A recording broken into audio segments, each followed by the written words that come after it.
আসসালামু আলাইকুম। আপনাদের জন্য নিয়ে এসেছি নতুন প্রবাসী স্পেশাল পহেলা বৈশাখের জন্য চ্যাপা শুটকির ভর্তা।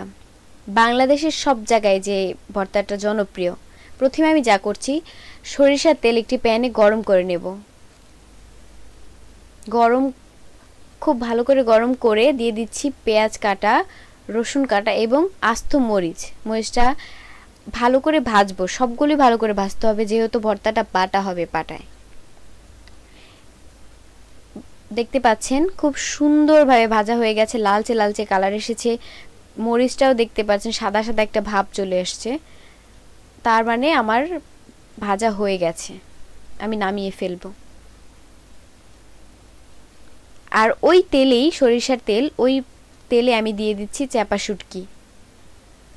অনেক অঞ্চলেই এই শুটকিটাকে বলা হয় পুঁটি মাছের শুটকি, আবার অনেক অঞ্চলেই বলে চ্যাপা শুটকি। বিশেষ করে বাংলাদেশের বাইরে যারা আছেন তারা তো অবশ্যই বাংলাদেশে যে কোনো রান্না খুবই মিস করেন। তাদের জন্য বলবো, খুব সহজভাবে দেখিয়ে দিচ্ছি চ্যাপা শুটকি ভর্তা।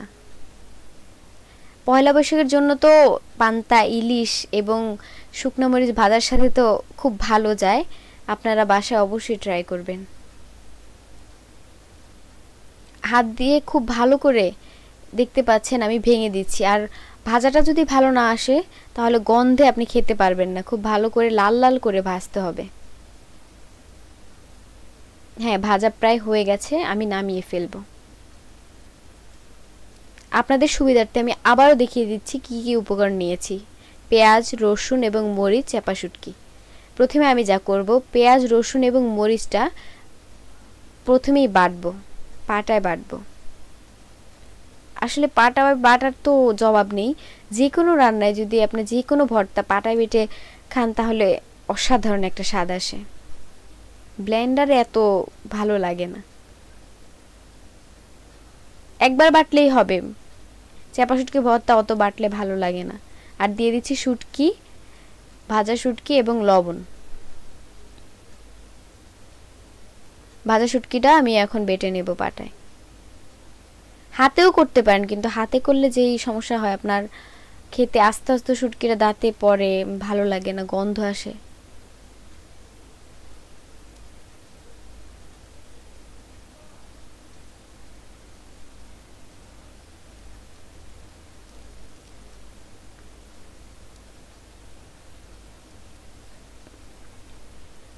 খুব ভালো করে খেয়াল রাখবেন, খুব ভালো করে বাটবেন যাতে এক বাটায় আপনার মিহি হয়ে যায়, আবার বাটতে না হয়। আমার বাটা প্রায় শেষ হয়ে গেছে। এখন আমি দিয়ে দিচ্ছি দেশি আস্ত রসুন।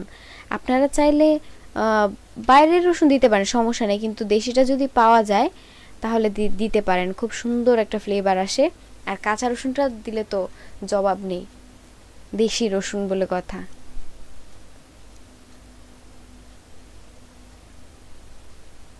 ঝাল ঝাল ভাব আসবে রসুন দিলে, যেহেতু মরিচটা সব কিছু ভাজা তো একটু মিষ্টি মিষ্টি লাগতে পারে, তাই আমি রসুনটা দিয়ে দিয়েছি।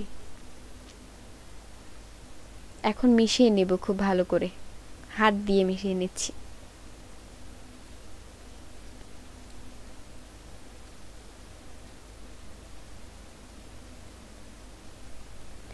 বাংলাদেশে যারা নেই তারা তো খুব মিস করেন। তাহলে হয়ে গেল আমার প্রবাসী স্পেশাল পয়লা বৈশাখের একটি নতুন আইটেম, চ্যাপা শুটকি ভর্তা। যদি আপনাদের কাছে মানে পাটা না থাকে, আপনারা হাতে খুব ভালো করে নিতে পারেন, এতে কোনো প্রবলেম হবে না। তারপর পাটা করে নিলে বাংলাদেশে একটা স্বাদ বলে কথা। আমার রেসিপি যদি আপনাদের ভালো লেগে থাকে তাহলে অবশ্যই আরও নতুন নতুন রান্নার ভিডিও পেতে, আরও নতুন নতুন ভর্তার আইটেম পেতে আমার চ্যানেলে অবশ্যই লাইক, কমেন্ট, শেয়ার করতে ভুলবেন না এবং সাবস্ক্রাইব করতে অবশ্যই ভুলবেন না। আসসালামু আলাইকুম ভিউয়ার্স।